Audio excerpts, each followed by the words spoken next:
Gabi na, halos alas 11, nang biglang makarinig ng putok ng baril ang ilang mga tao sa kabahayan. Ganito kasi ang nangyari. Malamig ang hangin sa Rosales, Pangasinan. Madilim ang daan papasok sa isang baryo. At tanging ilaw lang ng tricycle ang humahati sa dilim. Nakaupo sa likod si Rudy, tahimik, nakayuko, habang nasa tabi niya ang ama niyang si Rodolfino. Ang driver nila ay si Oliver, matagal ng kaibigan ng pamilya, at kasama rin nila si Aldo, sidekick ni Oliver, palaban pero hindi masyadong nagsasalita. Habang papalapit sila sa masukal na parte ng daan, biglang may sumigaw mula sa gilid. "Hoy, wag muna kayo dyan dumaan." Nakasilip ang lalaki mula sa likod ng puno. "May nag-aabang sa inyo sa kanto, mga kaway nyo raw." Napatingin si Rudy sa ama niya. Kita niya ang tensyon sa mukha ng lalaki pero mas nangingibabaw ang tigas ng loob. Umusad pa ang tricycle. Hindi nag-utos si Rodolfino na huminto. "Sigurado kayo?" tanong ni Oliver na kinakabahan na. "Iba ang pakiramdam ko." Parang totoo yung sinabi ng lalaki. Tumitig si Rodolfino sa kalsada, naninigas ang panga. "Hindi nila ako kayang takutin. Asawa ko at mga anak ko ang pupuntahan natin. Wala silang karapatan pigilan ako." Malalim ang boses niya, malamig at may bigat. Kung hindi nyo kasi naitatanong yung background ni Rodolfino, hindi mo iisipin na dati itong kasapi ng NPA. Sanay sa gubat, sanay sa habulan, sanay sa patayan. At kahit matanda na, dala pa rin niya ang tikas ng isang lalaki na ayaw paapi. Kaya para sa kanya, ang banta ay parang hangin lang na dumadaan. Pero para kay Rudy, hindi na iyon laro. 35 na siya noon at alam niyang hindi na pareho ang panahon. "Tay, baka totoo yun," bulong niya. "Wag na nating daanan. Pwede tayong umikot." Umiling si Rodolfino. Wala nang oras. Sila ang nasa baryo. Sila ang dapat kong bawiin. Walang nagawa si Rudy kundi huminga ng malalim habang umaandar ang tricycle papasok sa mas makitid na daan. Si Aldo ay nagmamasid mula sa gilid, hawak ang maliit na flashlight. Iniilawan ang paligid. Pagdating nila malapit sa kanto, bigla na lang parang ang tahimik ng lugar. Walang aso. Walang tao. "Boss, ayoko ng tahimik na ganito," bulong ni Oliver.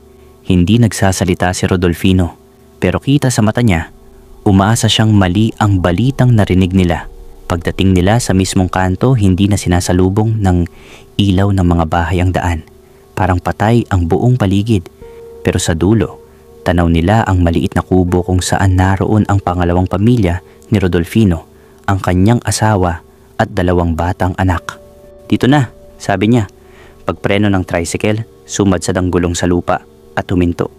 Binaba ni Oliver ang paa sa lupa, handang umusad o umatras anumang oras. Hawak pa rin ni Aldo ang flashlight. Iniikot ang ilaw sa kanan at kaliwa. At sa mismong sandaling iyon, sa hindi pa nila lubos na naihahakbang ang paa pababa, pumutok ang baril. Isang putok, sinundan, isa pa at isa pa. Sumalpok ang mga bala sa tricycle. Umalingaw-ngaw ang sigaw ni Aldo. Napayuko si Rudy, tinakpan ng ulo, habang si Oliver ay mabilis na bumaba sa tricycle habang naririnig niya ang mga putok ng bala. Napadapa silang lahat sa gilid ng daan. Ganun katindi ang pangyayaring yon, mga kaibigan. Pero bago natin balikan ang bakbakan sa kanto, himayin muna natin ang buong kwento sa buhay ni Rodolfino. Dahil sa huli, magugulat pa kayo sa nangyari. Ganito kasi yon, mga kaibigan ko. Hindi taga Rosales si Rodolfino Caberto. Lumaki siya sa isang baryo sa Nueva Ecija at noong kabataan niya, dahil sa hirap, dahil sa gulo, dahil sa kainitan ng ulo, napasama siya sa NPA. Hindi iyon sikreto sa mga kakilala niya pero hindi rin niya pinagyayabang. Tahimik niyang tinanggap ang buhay na iyon hanggang sa magsawa. Sanay siya sa habulan, sa barilan, sa pagtakbo sa bundok. Sa edad na higit 50 na, lumabas siya sa kilusan. Hindi man formal na nag-surrender, humiwalay siya ng tahimik at bumalik sa buhay na parang normal. Pero hindi nawawala sa katawan ang tikas at tapang nito. Kahit tumanda, dala pa rin niya ang aura ng taong kayang lumaban, kayang sumuong sa panganib, at hindi basta-basta natitinag. Kaya hindi na nakapagtataka kung bakit kahit hindi na siya bata, nabingwit pa niya si Carmen Calibuso. Si Carmen, bata, maganda, makinis, at masyadong maamo para sa lugar na yon. Mula sa Rosales ang pamilya niya at kahit mahirap, malinis ang pangalan nila. Ang hindi alam ng mga tao ay bago niya nakilala si Rodolfino, may matandang may hawak sa babaeng ito. Isang retiradong pulis, may pera, may pangalan, at mas lalong delikado, may koneksyon. Ang pangalan ng matandang iyon, Jose Baltisan. Si Jose, hindi opisyal ang kapangyarihan, pero ramdam. Maraming takot sa kanya lalo na noong aktibo pa itong pulis. 3 dekada sa serbisyo, maraming kaso, maraming hawak, at maraming nakinabang sa takbo ng impluwensya niya. Sabi nga ng matatanda roon, kapag nakabangga mo si Baltisan, malalim ang hukay mo. Ang problema, nakabangga nga siya, at hindi lang basta bangga, agawan ng babae. Kasi ang totoo, matagal nang minamanmanan ni Jose si Carmen. Hindi man syota ng diretsahan, pero hawak, suportado, binibigyan ng pera, hinahatiran, at kahit walang formal na relasyon, ramdam ng lahat na kontrolado siya ng matanda at ginagamit niya ang kahinaan ni Carmen. Hindi rin umaangal si Carmen noon dahil wala naman siyang magulang na sandalan at si Jose ang nagbibigay ng panggastos niya araw-araw. Hanggang dumating si Rodolfino. Hindi tulad ni Jose na may pera, si Rodolfino ay may presensya, may tikas, may misteryo, may tapang, at higit sa lahat, hindi takot sa kahit sino. At para kay Carmen, iba ang dating ng isang lalaking hindi natitinag kahit malaman niyang dating pulis ang may hawak sa kanya. Nagsimula sila sa lihim na pagkikita, sa pasimpleng kwentuhan, sa paggawa ng rason para magkita kahit walang dahilan. At nang tumagal, hindi na iyong kayapang ikaila. Hanggang sa isang araw, nagulat ang buong baryo nang sinabi ni Carmen na buntis siya at ang ama, si Rodolfino. At doon na magsisimula ang mahabang gulo. Hindi matanggap ni Jose Baltisan ang kahihiyan. Pulis siyang respetado noon. Bakit siya malalagpasan ng isang dating NPA na wala namang pera at wala ring koneksyon? Ngunit mas malala, bakit pinili ni Carmen ng ibang lalaki, hindi siya? At nagretiro man si Jose, tumanda man, ay mapagtanim ito ng galit sa mga lalaking umaagaw sa pagmamay-ari niya. Dahil para sa kanya, pagmamay-ari niya si Carmen. Si Rodolfino naman, kahit wala nang gusto sa gulo, hindi rin tatakas. Hindi iyon ang pagkatao niya. At nang nagkaroon sila ng 2 anak na babae ni Carmen, lalo pang tumigas ang ulo ni Rodolfino. Dahil may pamilya na siyang poprotektahan. Kaya nga, may namatay nung huli. Pero bago ang putukan sa kanto, balikan natin ang unang oras ng gabing iyon. Nagdadalaw si Rodolfino noon sa panganay niyang anak sa unang asawa, si Rudy. Taga-kabilang bayan lang si Rudy, lampas tulay mula Rosales. Pagdating niya sa bahay ng anak, diretsong inabutan niya itong naghahanda ng hapunan. Pag-upo nila sa balkonahe, nagbukas si Rodolfino ng kwento. Luma ang boses niya, pagod, pero may laman. Dumating si Oliver at si Aldo galing sa biyahe. Nang makita nilang nag-iinuman ng mag-ama, agad silang nayayang umupo. Si Oliver ang nagbukas ng kwento. Si Aldo ang tahimik na tagapakinig. At doon, unti-unting lumabas ang totoong problema ni Rodolfino, si Carmen. Bantay sarado raw ng retiradong pulis ang bahay sa Rosales. Hindi basta pulis, kundi mismong si Jose Baltisan, ang retiradong PNP na dating may gusto sa asawa niyang si Carmen. At hindi lang gusto, inaangkin na raw, iniiwas ang mga bata sa kanya. Pinoprotektahan daw si Carmen kuno. Pero para kay Rodolfino, klaro ang lahat. Inaagaw ng matandang pulis ang pamilya niya. Sasabihin ko sa inyo, wika ni Rodolfino habang nakahawak sa baso. Kahit hindi ko na makuha ang babae, hindi ko hahayaang kunin nila ang mga anak ko. Mga anak ko yon, dugo ko yon. Natahimik ang apat.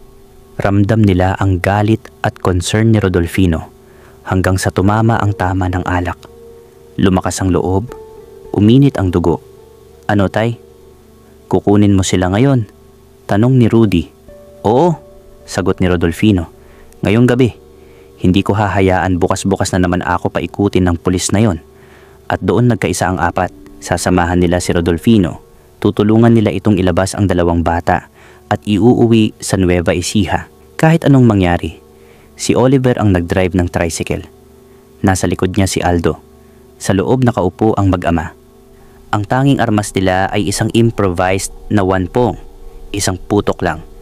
Tapos magbabala ka na ulit. At isang kutsilyo.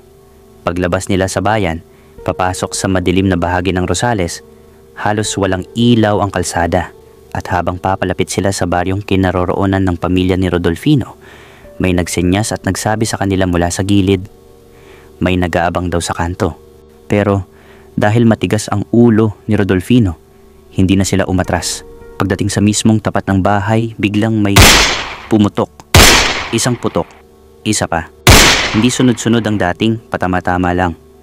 Mga kalibre 5.8 o 38. Taob. Sigaw ni Rodolfino.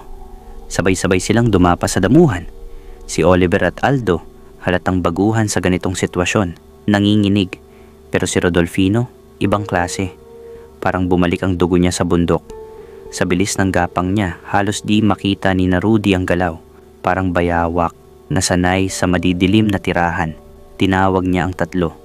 Huwag kayong aabante. Dito lang kayo.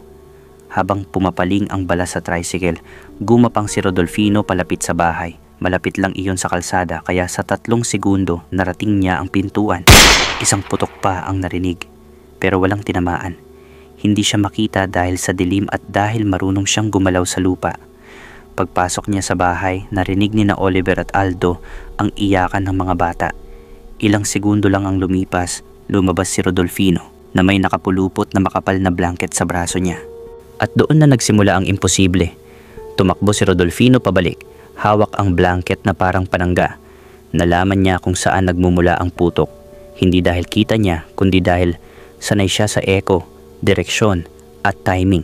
At sa pagtakbo niya, tinamaan ang blanket ng 2 beses pero hindi siya. Nadamba niya ang unang lalaki. Pinatumba niya. Nahawakan niya ang baril at inagaw. Ginamit niya ang baril ng kalaban. Binaril niya ang isa dahil tumakbo at tinamaan yon sa likod. Paglapit ni Rudy, tumakbo ang lalaking sugatan. Hinabol yon ni Rudy. Sinabayan ng isang mabilis na putok sa ulo gamit ang wanpong. Bumagsak iyon at namatay. Samantala, si Rodolfino hawak ang 38. Itinutok sa ulo ng isa pang lalaki. Pero wala na palang bala. Hinugot niya ang kutsilyo sa baywang niya at sinaksak ito sa kilikili. Nangisay iyon at umuungol, pilit na gumagapang, hatak sa loob. Utos ni Rodolfino kay Rudy. Hinila nila ang 2 bangkay papasok sa bakuran. Ipinuwesto at doon, habang nanghihina ang isa, sinabi ni Rodolfino kay Rudy, tapusin mo na. At sabay putok ulit ni Rudy ng 10 na baril matapos niya itong mabalaan ulit. At si Oliver at Aldo, nanigas na lang sa kinadapaan ng mga ito. Hindi nila akalaing may ganun palang klaseng tao. Si Rodolfino, daplis lang ang mga tama nito. At gasgas, parang likas sa kanya ang peligro. Pagkatapos mapatay ang 2 kalalakihan na namaril sa kanila, hindi na nag-aksaya ng oras ang grupo. Ipinuwesto nila ang mga bangkay sa mismong bakuran kung saan bumagsak ang mga ito. Iniwan ng walang takip, walang pagtatangkang itago. Diretso silang tumakbo pabalik sa tricycle. Bit-bit ni Rodolfino ang 2 bata, yakap-yakap ni Carmen na nanginginig pa rin sa takot. Sumabit si Aldo sa carrier sa likod, halos nakadapa habang kinakarga ang sarili niya at sinabayan nila ang pamilya na siksikan na sa loob. Si Oliver ang nagmaneho. Nakaupo sa likod niya si Rudy, handang sumalo kung may humabol pa. Sa ilalim ng dilim, lumusot ang tricycle sa kalye, papunta sa dulo ng Pangasinan at diretso sa boundary ng Coyapo, Nueva Ecija. Hindi na sila lumingon, hindi na sila nag-usap. Tanging tunog lang ng makina at hingal ng bawat isa ang maririnig sa madilim na kalangitan. Pagdating nila sa bahay ni Rodolfino, isang maliit na kubo sa gilid ng palayan. Doon lang nagsimulang lumuwag ang dibdib nila. Sa wakas, ligtas ang mga bata. Nakaupo si Carmen sa papag, niyakap ang mga anak at hindi na makapagsalita. Si Oliver naman ay naglatag ng karton at doon naupo, nanginginig ang binti niya mula sa kaba. Si Aldo, para siyang tulala nakatingin sa dingding, iniisip kung totoo ba ang lahat ng nangyari. Nagpahinga sila hanggang sumikat ang araw. Walang natulog ng mahimbing, pero kahit paano, nakabawi sila ng lakas. Kinaumagahan, nagpasya si Oliver at Aldo na umuwi na sa sarili nilang lugar. Kasama nila si Rudy hanggang sa boundary para ihatid at pagkatapos ay naghiwa-hiwalay na sila. Bago sila umalis, pinangako ni Rodolfino, "Wala kayong kasalanan dito. Hindi ko kayo idadamay kahit umabot pa sa korte. Ako at anak ko lang ang haharap dito." At tumango ang dalawa. Ramdam ang totoong sinabi ng matanda. Pero ang problema, nagsisimula pa lang. Sa Rosales, bago pa man sumikat ang araw, nandoon na ang mga pulis sa lugar ng barilan. May mga kapitbahay na nakarinig ng putok. May matandang nakakita sa tricycle na dumaan. At higit sa lahat, may nagpakilalang hindi raw nila kilala yung dalawang lalaking napuruhan. Maliban sa isa, si Jose Baltisan. Oo, isa pala sa napatay nila ay ang mismong retiradong pulis na mortal na kaaway ni Rodolfino. Hindi pangkaraniwang investigasyon ang ginawa. Dumating ang mga taga-probinsya, may kasamang intel, may kasamang civilian operatives. Dinala ang lahat ng bala, casing, footprints, pinag-aralan. At kahit tinangka ng ilang kapitbahay na maglihim, kumalat pa rin ang mga bulong. Si Rodolfino daw nakita dito noong gabi. May dumaan na tricycle, 4 ang sakay bago ang putukan. May lalaki daw na gumapang papunta sa bahay bago pumutok ang baril. Hindi man nila kilala ang 3 ibang lalaki, kilala nila si Rodolfino at kilala rin nila ang galit ni Baltisan dito noon pa man. At sa isang baryo, hindi posibleng walang makarinig, walang makakita, walang magkukwento. Kahit takot sila, lumabas pa rin ang kwento sa hangin. At nang makarating sa istasyon ng report, alam agad ng mga pulis kung saan magsisimula. Ang pangalan ni Rodolfino Caberto. At mula roon, sunod-sunod na ang pangyayari. 2 linggo ang lumipas. Tahimik lang ang mag-ama. Hindi sila nagtago. Hindi sila nagpalit ng bahay. Hindi rin sila nagpakita ng kaba. Para sa kanila, nangyari na ang nangyari. At kung darating ang problema, haharapin nila. Hanggang sa isang hapon, habang nakaupo sa harap ng bahay at nag-aayos ng panggatong si Rodolfino, dumating ang 2 police mobile. Hindi sila tumigil sa tapat agad. Pumarada ng mabagal. Paglapit ng mga pulis, boses agad ang narinig. "Rodolfino Caberto, inaaresto ka namin para sa kaso ng double homicide sa Rosales." Nanatiling nakaupo si Rodolfino. Hindi siya kumibo. Parang alam niyang darating ang araw na iyon. Hinayaan niyang pusasan siya at isinakay sa mobile. Matapos yun, kinabukasan habang naglalakad si Rudy sa may tindahan para bumili sana ng tinapay, may lumapit na magtataho. Nakangiti. Palapit ng palapit. "Boss, taho," sabi pa nung lalaki. Pero paglapit nito, biglang may humawak sa braso niya mula sa likod. 3 pa ang sumulpot mula sa gilid. Mga civilian police, wala pang uniforme. Nakaupo lang pala sila sa tindahan, nagbabantay ng tiyempo. "Rudy Caberto, sumama ka sa amin." Hindi na nakapalag si Rudy. Kahit wala siyang hawak na baril, kahit wala siyang ginawang pagtakbo. Pareho na silang nakaposas ng ama niya. Sa presinto, isa lang ang direksyon ng investigasyon. Ang 2 napatay sa bakuran sa Rosales ay si Jose Baltisan at ang kasama nitong lalaki na gwardiya niya. At sa buong bayan, iisang pangalan ang lumutang bilang suspek, Rodolfino Caberto. At dahil may mga saksi raw na nakarinig ng mga sigaw, may nakakita ng tricycle at may nagsabing may dumating na estranghero sa bahay bago ang putukan. Kasama raw si Rudy. Hindi nila alam noon na kahit tumatakbo sila palayo sa gabing iyon, nakahabol na pala ang kaso sa kanila. Pagpasok ni Rudy at Rodolfino sa loob ng kulungan, doon nagsimula ang tunay na laban. Hindi barilan, hindi takbuhan, kundi batas. Kahit may pera ang napangasawa ni Rudy, hindi naging madali ang simula. Pero hindi rin sila nagpabaya. Sa unang linggo pa lang, kumuha na sila ng abogado. Isang abogadong matagal nang lumalaban sa probinsya. Sanay sa mga kasong pulis laban sa sibilyan at hindi basta natitinag ng pangalan. 2 lang ang kailangan nating patunayan, sabi ng abogado nila. Una, may unlawful aggression. Pangalawa, hindi kayo ang nag-umpisa. Sila ang unang namaril. Kung mapapatunayan natin yan, pasok tayo sa self-defense under Article 11 ng Revised Penal Code. Tumango si Rodolfino. Tahimik, seryoso, sanay sa tensyon. Pero Sa kabilang panig, malakas ang kalaban. Anak, kapatid, at dating kasamahan ng pulis na napatay ang nagsampa ng kaso. Hindi lang basta homicide ang gusto nila, murder. At dahil pulis ang biktima, mabilis ang galaw ng prosecutor.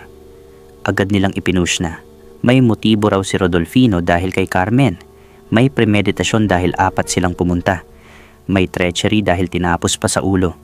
At ang paglipat sa bangkay ay indikasyon daw ng cover-up. At dahil mabigat ang paratang, hindi sila pinayagang mag-bail. Kaya kahit sinasabi nilang self-defense, nakakulong pa rin ang mag-ama habang nililitis. Lumipas ang unang taon.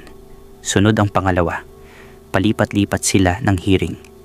Laging weekend ang pagbisita ng asawa ni Rudy. Dala ang pagkain at bayad sa abogado. Kada hearing, pareho ang galaw ng prosecution. Kung self-defense, bakit binaril sa ulo? Kung hindi kayo ang unang umatake, bakit kayo ang nasa loob ng bakuran? Bakit 4 kayong dumating na may baril? Bakit ninyo pinasok ang lugar ni Baltisan?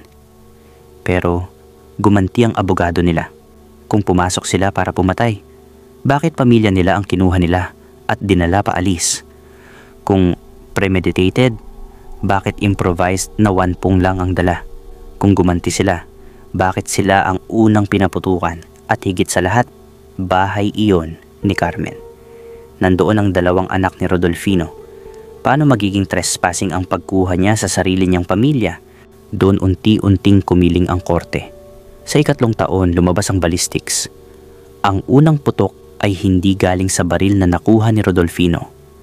Ang direksyon ng bala ay mula sa labas, papunta sa tricycle.